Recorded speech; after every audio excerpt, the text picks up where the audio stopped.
दर्शकों, news today के इस बुलेटिन में आपका स्वागत है, जहां हम चर्चा और विश्लेषण करते हैं आज की महत्वपूर्ण खबरों का। आज की मुख्य सुर्खियां इस प्रकार हैं। यूनेस्को की विश्व विरासत सूची 2024-25 के लिए भारत मराठा सैन्य किलों का नामांकन करेगा।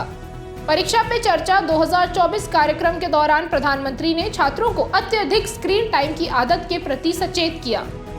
दिल्ली में एक धार्मिक आयोजन में भीड़ के कुप्रबंधन के कारण हुई दुर्घटना में कई लोग घायल हो गए। केंद्रीय वित्त मंत्रालय के आर्थिक कार्य विभाग ने भारतीय अर्थव्यवस्था एक समीक्षा शीर्षक से एक रिपोर्ट जारी की। कृषि एवं किसान कल्याण मंत्रालय ने कृषि क्षेत्र में स्वैच्छिक कार्बन बाजार के लिए फ्रेमवर्क तैयार किया। विश्व स्वास्थ्य संगठन ने पहली बार औद्योगिक रूप से उत्पादित ट्रांस फैट को समाप्त करने में प्रगति के लिए देशों को पुरस्कृत किया। अब खबरों की चर्चा विस्तार से करते हैं और सबसे पहले रुख करते हैं आज की पहली मुख्य खबर का। यूनेस्को की विश्व विरासत सूची साल 2024-25 के लिए भारत मराठा सैन्य किलों का नामांकन करेगा। यूनेस्को के तहत नामांकन की 3 श्रेणियां हैं: सांस्कृतिक, प्राकृतिक और मिश्रित मानदंड। मराठा सैन्य किलों को सांस्कृतिक मानदंडों की श्रेणी में नामांकित किया जाएगा। इन किलों को Maratha military landscapes of India शीर्षक से नामांकित किया जाएगा।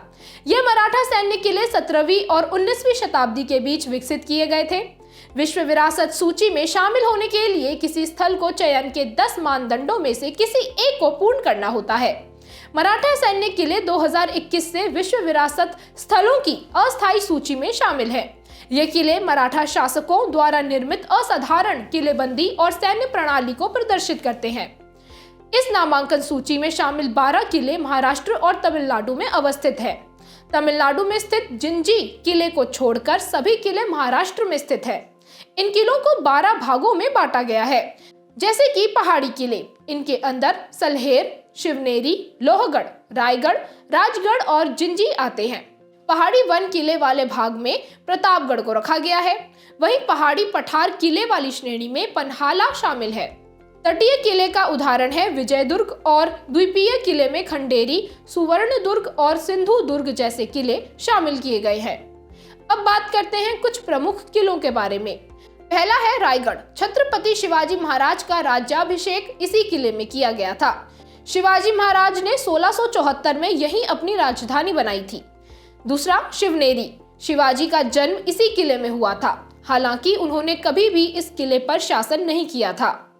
सिंधुदुर्ग। इसका निर्माण शिवाजी के शासन काल में कोंकण क्षेत्र में एक द्वीप पर किया गया था। प्रतापगढ़। ये किला शिवाजी और अफजल खान के बीच हुई लड़ाई के लिए प्रसिद्ध है। खबर की बेहतर समझ के लिए भारत के विश्व धरोहर स्थलों के बारे में विस्तार से चर्चा करते हैं। भारत के लगभग 42 स्थल इस सूची में शामिल है। इनमें 34 सांस्कृतिक स्थल तथा 7 प्राकृतिक स्थल है, जबकि एक मिश्रित स्थल के रूप में सूचीबद्ध है। खबर के आखिर में महाराष्ट्र में मौजूद कुछ अन्य विश्व धरोहर स्थलों पर भी एक नजर डालते हैं।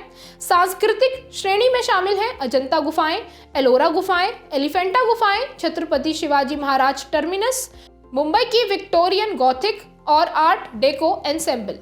वहीं प्राकृतिक श्रेणी में महाराष्ट्र, कर्नाटक, तमिलनाडु और केरल के पश्चिमी घाट हैं। चलिए बात करते हैं आज की दूसरी मुख्य खबर की। परीक्षा पे चर्चा 2024 कार्यक्रम के दौरान प्रधानमंत्री ने छात्रों को अत्यधिक स्क्रीन टाइम की आदत के प्रति सचेत किया। यहाँ स्क्रीन टाइम से आशय स्मार्टफोन, कंप्यूटर, टेलीविजन या वीडियो गेम कंसोल जैसी स्क्रीन और इंटरनेट डिवाइसेस के उपयोग के दौरान बिताए गए समय से है। आइए अब समझते हैं कि अत्यधिक स्क्रीन टाइम का बच्चों पर क्या नकारात्मक प्रभाव पड़ता है। इससे शारीरिक गतिविधियों के लिए समय में कटौती हो जाती है, जो कि मोटापा, नींद नहीं आना तथा मानसिक अस्वस्थता, अवसाद और चिंता जैसी स्वास्थ्य संबंधी चिंताओं को बढ़ावा देती है। साथ ही प्रत्यक्ष मेलजोल भी कम हो जाता है। यह बच्चों के संज्ञानात्मक विकास यानी कॉग्निटिव डेवलपमेंट पर नकारात्मक प्रभाव डालता है। यह सामाजिक कौशल को कम करता है। उदाहरण के लिए बच्चे परानुभूति अर्थात एम्पैथी जैसे भाषा विहीन भावनात्मक संकेतों को महसूस नहीं कर पाते हैं। इसका तात्पर्य यह है कि बच्चे दूसरों की पीड़ा को महसूस नहीं कर पाते हैं। इसके अलावा बच्चों का गैर कानूनी और हानिकारक कंटेंट के प्रभाव में आना भी एक समस्या है। उदाहरण के लिए पोर्नोग्राफी और हिंसक तस्वीर जैसे कंटेंट, किसी छद्म नाम से ट्रोलिंग, साइबर धोखाधड़ी आदि की घटनाएं भी लगातार बढ़ रही हैं। अत्यधिक स्क्रीन टाइम से नैतिक मूल्यों का विकास नहीं हो पाता है, क्योंकि माता पिता की निगरानी के बिना स्क्रीन या इंटरनेट पर समय बिताने से बच्चों में महिलाओं के प्रति नफरत यानी मिसोजिनी, बुलिंग, खुद को नुकसान पहुंचाना जैसे नकारात्मक मूल्य विकसित हो जाते हैं। इसके अलावा विकास संबंधी समस्याएं भी उत्पन्न होती हैं। एक अध्ययन के अनुसार अधिक स्क्रीन टाइम की वजह से मानसिक विकास में देरी होती है, स्पष्ट बोलने में समस्या आती है, सीखने की क्षमता प्रभावित होती है, ऑटिज्म का खतरा बढ़ जाता है, attention deficit hyper activity disorder अर्थात ADHD की आशंका बढ़ जाती है।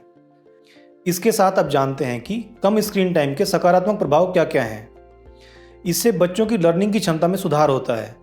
ऐसा ई-बुक्स, खेल आधारित लर्निंग ऐप्स, सोशल मीडिया पर शैक्षिक कंटेंट के माध्यम से होता है। साथ ही बच्चों की रचनात्मकता में भी वृद्धि होती है। ऐसा वीडियो एडिटिंग कौशल का प्रदर्शन करके, वीडियो क्लिप्स, एनिमेशन या कॉमिक्स जैसे कंटेंट बनाने आदि से होता है। अंत में हम इस मुद्दे के संदर्भ में आगे की राह भी जान लेते हैं।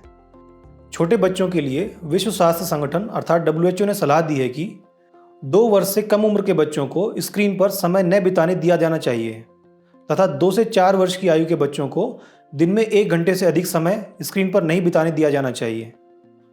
इसके साथ माता पिता को निगरानी करनी चाहिए और कंटेंट को फिल्टर करना चाहिए, जिससे बच्चों को अनुपयोगी उत्पादों और कंटेंट के प्रभाव में आने से रोका जा सकता है। अब बढ़ते हैं आज की तीसरी मुख्य खबर की तरफ। दिल्ली में एक धार्मिक आयोजन में भीड़ के कुप्रबंधन के कारण हुई दुर्घटना में कई लोग घायल हो गए। भीड़ प्रबंधन एक लोक सुरक्षा संबंधी कार्य है। इसमें किसी आयोजन स्थल या धार्मिक स्थल पर लोगों की भीड़ के प्रबंधन के लिए योजना बनाना, बेहतर आयोजन सुनिश्चित करना और निरंतर निगरानी करना शामिल है। इस प्रबंधन का उद्देश्य होता है भीड़ से कुचले जाने से बचाना, झगड़ा या दंगा होने से रोकना और आयोजन संरचना की रक्षा करना। भीड़ से होने वाली विपदाओं के लिए उत्तरदायी कारण क्या क्या होते हैं, चलिए उस पर भी एक नजर डालते हैं। पहला कारण होता है संरचनात्मक विफलता, जैसे कि बैरिकेड्स का गिरना, पुल की रेलिंग का टूटना, आपातकालीन निकास का अभाव आदि। बेहतर समझ के लिए साल 2022 में गुजरात के मोरबी शहर में पुल ढह जाने की घटना को उदाहरण के तौर पर लिया जा सकता है। दूसरा मुख्य कारण है आग का प्रकोप। ऐसी आपदाएं अग्निशामक यंत्रों की कमी, फायर कोड के उल्लंघन आदि के कारण भी होती हैं। ऐसी समय अवधि के दौरान जब भीड़ अधिक हो तब भीड़ के व्यवहार को प्रबंधित करने में कठिनाई, आपदा के समय राहत आपूर्ति का वितरण, ट्रेन के लिए अंतिम मिनट में प्लेटफॉर्म में बदलाव अन्य कारण है। संचार में देरी, धन की कमी, पुलिस अधीक्षक और जिला मजिस्ट्रेट जैसे प्राधिकारियों के साथ समन्वय की कमी के कारण हितधारकों के बीच खराब समन्वय होना और भीड़ नियंत्रण हेतु सुरक्षा कर्मियों की कम तैनाती और अपर्याप्त ब्रीफिंग भीड़ से होने वाली विपदाओं के लिए मुख्य उत्तरदायी कारण है। भीड़ प्रबंधन पर राष्ट्रीय आपदा प्रबंधन प्राधिकरण के क्या क्या दिशा निर्देश हैं, उन पर भी विस्तार से चर्चा करते हैं। आपातकालीन प्रतिक्रिया योजना तैयार की जानी चाहिए। इसमें चेतावनी तंत्र, संसाधन जुटाना आदि शामिल होने चाहिए। किसी कार्यक्रम में आने वाली भीड़ के लिए आवश्यक व्यवस्था करके भीड़ प्रबंधन रणनीतियां लागू की जानी चाहिए। जोखिम विश्लेषण और तैयारी, इसके अंतर्गत पूर्वानुमानित विपदाओं और उनसे जुड़े जोखिमों की पहचान की जानी चाहिए और समय पर सूचना प्रबंधन और प्रसार के तरीके अपनाने चाहिए। चलिए बात करते हैं आज की चौथी मुख्य खबर की। केंद्रीय वित्त मंत्रालय के आर्थिक कार्य विभाग ने भारतीय अर्थव्यवस्था एक समीक्षा शीर्षक से एक रिपोर्ट जारी की है। यह समीक्षा रिपोर्ट भारतीय अर्थव्यवस्था की स्थिति और पिछले 10 वर्षों की इसकी विकास यात्रा का विश्लेषण करती है। साथ ही यह आने वाले वर्षों में देश की अर्थव्यवस्था के परिदृश्य का एक संक्षिप्त विवरण भी प्रस्तुत करती है। ध्यान देने योग्य बात यह है कि 10 साल पहले भारत दुनिया की 10वीं सबसे बड़ी अर्थव्यवस्था थी, लेकिन आज यह दुनिया की 5वीं सबसे बड़ी अर्थव्यवस्था बन गई है। आइए बात करते हैं उन कारकों की जिन्होंने भारतीय अर्थव्यवस्था को मजबूत बनाया है। घरेलू अर्थव्यवस्था के स्तर पर देखें तो भारतीय अर्थव्यवस्था के 7% से अधिक की समृद्धि दर से विकास करने का अनुमान लगाया गया है। साथ ही यह अगले 3 वर्षों में विश्व की तीसरी सबसे बड़ी अर्थव्यवस्था बन सकती है। यह भी अनुमान लगाया गया है कि इन वर्षों में भारत की GDP $5 ट्रिलियन तक पहुंच जाएगी। भारत के मजबूत डिजिटल पब्लिक इंफ्रास्ट्रक्चर ने प्रमाणीकरण के इकोसिस्टम को बदल दिया है। इससे eKYC कराने की लागत 1000 रुपये से घटकर केवल 5 रुपये हो गई है। साथ ही व्यापक आर्थिक स्थिरता भी बनी हुई है, जो वर्ष 2014-15 में स्थापित मूल्य स्थिरीकरण कोष मूल्यों में उतार चढ़ाव से निपटने में प्रभावी साबित हुई है। अगर हम भारत में मानव संसाधनों को देखें तो वर्ष 2015-16 और वर्ष 2019 से 2021 के बीच लगभग 13.5 करोड़ भारतीय बहुआयामी गरीबी यानी मल्टी डायमेंशनल पॉवर्टी से बाहर आए हैं। साथ ही महिलाओं की श्रम बल भागीदारी में भी वृद्धि हुई है, जो वर्ष 2017-18 में 23.3% थी, जो वर्ष 2022-23 में बढ़कर 37% हो गई है। इनके अलावा भारत में बाहरी क्षेत्रक ने भी अर्थव्यवस्था को मजबूत बनाने में योगदान दिया है। भारत को अपने प्रवासी कामगारों से विश्व में सबसे अधिक विप्रेषण यानी रेमिटेंस प्राप्त होता है। भारत को 2023 में विप्रेषण से 125 बिलियन अमेरिकी डॉलर प्राप्त हुए थे। साथ ही जीडीपी के अनुपात के रूप में विदेशी ऋण सितंबर 2023 के अंत में 18.6% था, जो पहले 2013 में 22.4% था। लेकिन भारतीय अर्थव्यवस्था के समक्ष कुछ चुनौतियां भी विद्यमान हैं, जो इस प्रकार हैं। भू आर्थिक स्तर पर देखें तो विश्व विखंडित सा हो गया है। साथ ही अति वैश्वीकरण में मंदी देखी जा रही है। ऊर्जा सुरक्षा और आर्थिक समृद्धि तथा एनर्जी ट्रांजिशन के बीच संतुलन बनाए रखना बड़ी चुनौती है। घरेलू स्तर पर उद्योग के लिए प्रतिभाशाली और पर्याप्त कुशल कार्यबल की उपलब्धता सुनिश्चित करना तथा स्कूलों में सभी स्तरों पर आयु के अनुसार लर्निंग आउटकम प्राप्त करना भी बड़ी चुनौतियां हैं। आर्टिफिशियल इंटेलिजेंस के प्रभाव भी चुनौती उत्पन्न कर रहे हैं। हाल ही में अंतर्राष्ट्रीय मुद्रा कोष के एक पेपर में अनुमान लगाया गया है कि आर्टिफिशियल इंटेलिजेंस की वजह से 40% वैश्विक रोजगार को खतरा है। अब बढ़ते हैं आज की 5वीं मुख्य खबर की तरफ। कृषि एवं किसान कल्याण मंत्रालय ने कृषि क्षेत्रक में स्वैच्छिक कार्बन बाजार के लिए फ्रेमवर्क तैयार किया। सबसे पहले बात करते हैं कार्बन बाजार के बारे में। कार्बन बाजार ऐसा व्यापार तंत्र है जिसमें ग्रीन हाउस गैस उत्सर्जन कम करने के उद्देश्य से कार्बन क्रेडिट्स की खरीद और बिक्री की जाती है। एक कार्बन क्रेडिट एक प्रकार का व्यापार योग्य परमिट है। ये वायुमंडल से हटाए गए, कम किए गए या अलग करके संचित किए गए 1 टन कार्बन डाइऑक्साइड के बराबर होता है। कार्बन बाजार मुख्य तौर पर 2 प्रकार के हैं। पहला, अनुपालन बाजार। इसे सरकारों या अंतर्राष्ट्रीय संगठनों द्वारा विनियमित किया जाता है। इसके अलावा इसमें कुछ उद्योगों या देशों का भाग लेना भी जरूरी होता है। अनुपालन बाजार किसी भी राष्ट्रीय, क्षेत्रीय या अंतर्राष्ट्रीय नीति या विनियामक आवश्यकता को देखते हुए बनाए जाते हैं। दूसरा है स्वैच्छिक कार्बन बाजार VCM। इस बाजार में कार्बन क्रेडिट्स का व्यापार बिना किसी कानूनी बाध्यता के स्वेच्छा से किया जाता है। इसमें खरीदार और विक्रेता व्यक्ति, कॉरपोरेट या सरकार हो सकते हैं। अब सवाल ये आता है कि कृषि क्षेत्रक में VCM के लिए फ्रेमवर्क की आवश्यकता क्यों है? इसके कई सारे कारण हैं, जैसे कि बड़ा उत्सर्जक होना। भारत का कृषि क्षेत्रक देश के ग्रीन हाउस गैस उत्सर्जन में लगभग 15% का योगदान देता है। दूसरा कारण है सुभेद्यता। देश का लगभग 50% कृषि योग्य क्षेत्र वर्षा पर निर्भर करता है। साथ ही 80% से अधिक भारतीय किसान लघु और सीमांत किसान हैं। यही कारण है कि कृषि क्षेत्रक पर जलवायु परिवर्तन का अधिक खतरा है। तीसरा कारण है राष्ट्रीय सतत कृषि मिशन 2010। इसके तहत कृषि वानिकी, सूक्ष्म सिंचाई, मृदा स्वास्थ्य प्रबंधन जैसे अनुकूलन उपायों को बढ़ावा देने का प्रयास किया जा रहा है। ये सभी उपाय उत्सर्जन कम करते हैं तथा कार्बन प्रच्छादन में भी सहायक हैं। इन संसाधनों का उपयोग करके किसानों के लिए आय के अतिरिक्त स्रोत सृजित किए जा सकते हैं। कृषि एवं किसान कल्याण मंत्रालय ने कृषि वानिकी नर्सरी का प्रत्यायन प्रोटोकॉल भी लॉन्च किया है। इससे रोपण सामग्री के उत्पादन और प्रमाणीकरण के लिए संस्थागत व्यवस्था मजबूत होगी। आइए अब रुख करते हैं आज की अंतिम मुख्य खबर का। विश्व स्वास्थ्य संगठन अर्थात WHO ने पहली बार औद्योगिक रूप से उत्पादित ट्रांस फैट को समाप्त करने में प्रगति के लिए देशों को पुरस्कृत किया है। WHO ने खाद्य पदार्थों में औद्योगिक रूप से उत्पादित ट्रांस फैटी एसिड को समाप्त करने के लिए डेनमार्क, लिथुआनिया, पोलैंड, सऊदी अरब एवं थाईलैंड को पहली बार सत्यापन प्रमाण पत्र प्रदान किया है। अब कुल 53 देशों में खाद्य पदार्थों में औद्योगिक रूप से उत्पादित ट्रांस फैटी एसिड से निपटने के लिए सर्वोत्तम पद्धति नीतियां लागू हैं। इससे विश्व की 46% आबादी के लिए स्वास्थ्यप्रद खाद्य पदार्थ उपलब्ध होंगे। हम खबर में आगे बढ़ें उससे पहले समझते हैं कि ट्रांस फैट क्या है। ट्रांस फैट वनस्पति तेलों से उत्पादित असंतृप्त यानी अनसैचुरेटेड वसा है। ट्रांस फैट 2 प्रकार के हो सकते हैं। पहला है प्राकृतिक रूप से उपलब्ध ट्रांस फैट। ये कुछ डेयरी और मांस उत्पादों में प्राकृतिक रूप से पाए जाते हैं। दूसरा है औद्योगिक रूप से उत्पादित ट्रांस फैट। इन्हें वनस्पति तेलों में हाइड्रोजन मिलाकर उन्हें और अधिक ठोस बनाया जाता है। यह डिब्बाबंद खाद्य पदार्थ, बेक किए गए खाद्य पदार्थ, खाना पकाने के तेल और स्प्रेड्स जैसे जैम, पीनट बटर आदि में पाया जाता है। ट्रांस फैट लोगों में होने वाले गैर संचारी रोगों का प्रमुख कारण है। यह दिल के दौरे तथा हृदय की धमनियों के रोग की संभावना को बढ़ाकर मृत्यु के खतरे को बढ़ाता है। आइए अब खबर पर वापस लौटते हैं।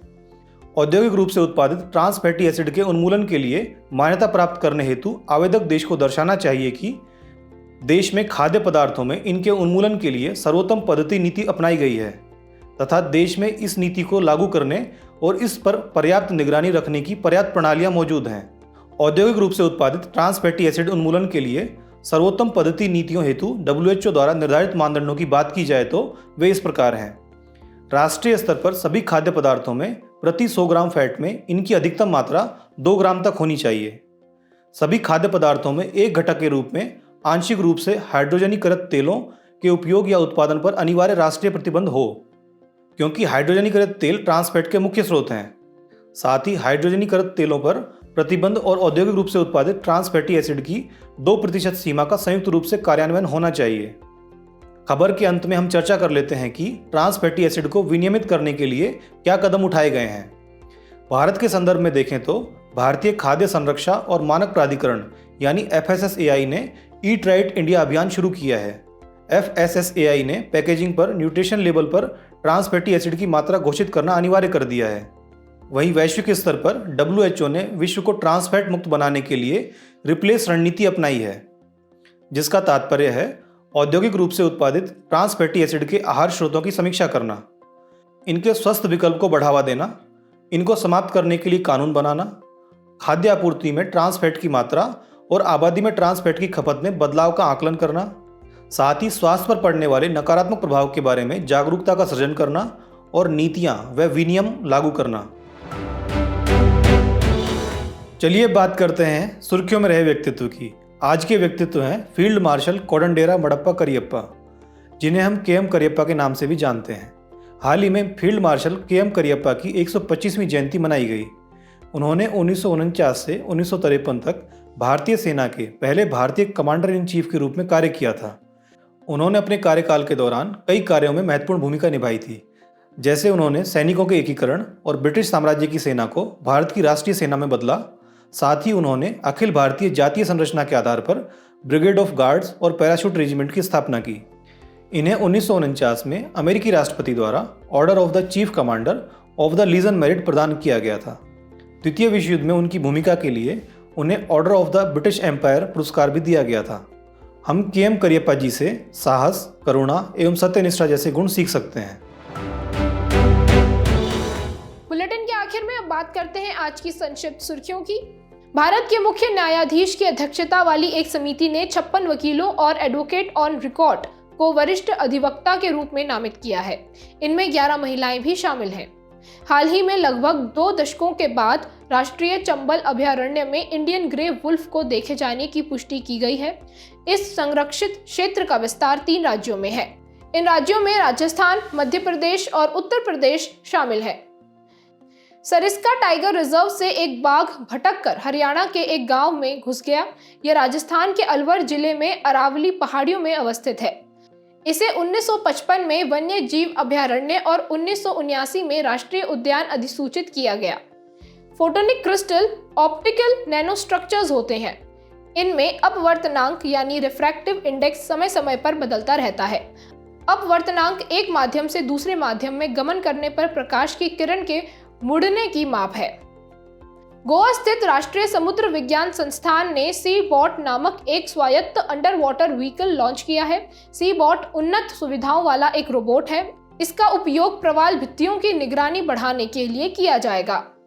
संयुक्त राष्ट्र के अधिकारियों ने देशों से फिलिस्तीनी शरणार्थियों के लिए संयुक्त राष्ट्र राहत एवं कार्य एजेंसी के लिए वित्त पोषण को निलंबित करने के अपने फैसले पर पुनर्विचार करने का आग्रह किया है। इस एजेंसी का गठन 1949 में संयुक्त राष्ट्र महासभा के सहायक अंग के रूप में किया गया था। साथ ही इसका उद्देश्य फिलिस्तीनी शरणार्थियों के लिए संयुक्त राष्ट्र राहत एवं कार्य एजेंसी के अंतर्गत पंजीकृत फिलिस्तीनी शरणार्थियों को सहायता और सुरक्षा प्रदान करना है। सरकार ने केंद्रीय सिविल सेवा पेंशन नियम 2021 में संशोधन किया। संशोधन के माध्यम से ये व्यवस्था की गई है कि महिला कर्मचारियों या पेंशन भोगियों के निधन के बाद उनकी पारिवारिक पेंशन उनके जीवन साथियों को नहीं दी जाएगी। अब से पेंशन उनके पात्र बच्चों को दी जाएगी। जम्मू और कश्मीर में रतले जल विद्युत परियोजना के लिए चिनाब नदी के जल को मोड़ने में सफलता मिली है। चिनाब नदी हिमाचल प्रदेश में केलोंग के पास चंद्रा और भागा नामक 2 जल धाराओं के संगम से बनती है। इस कारण इसे चंद्रभागा के नाम से भी जाना जाता है। जाने से पहले आपकी समझ की परीक्षा के लिए डालते हैं एक नजर हमारे स्पेशल सेगमेंट प्रश्नोत्तरी पर।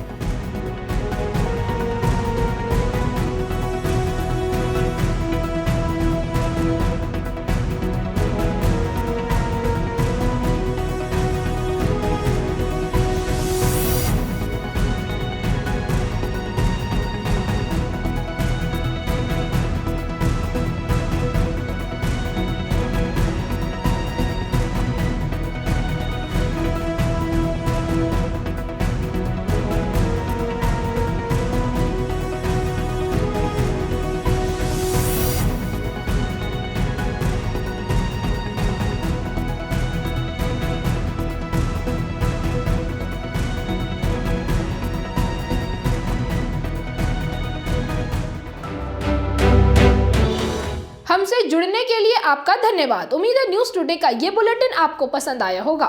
न्यूज़ टुडे की पीडीएफ को डाउनलोड करने के लिए और आज के क्विज के उत्तर के लिए डिस्क्रिप्शन में दिए गए लिंक्स पर क्लिक कीजिए।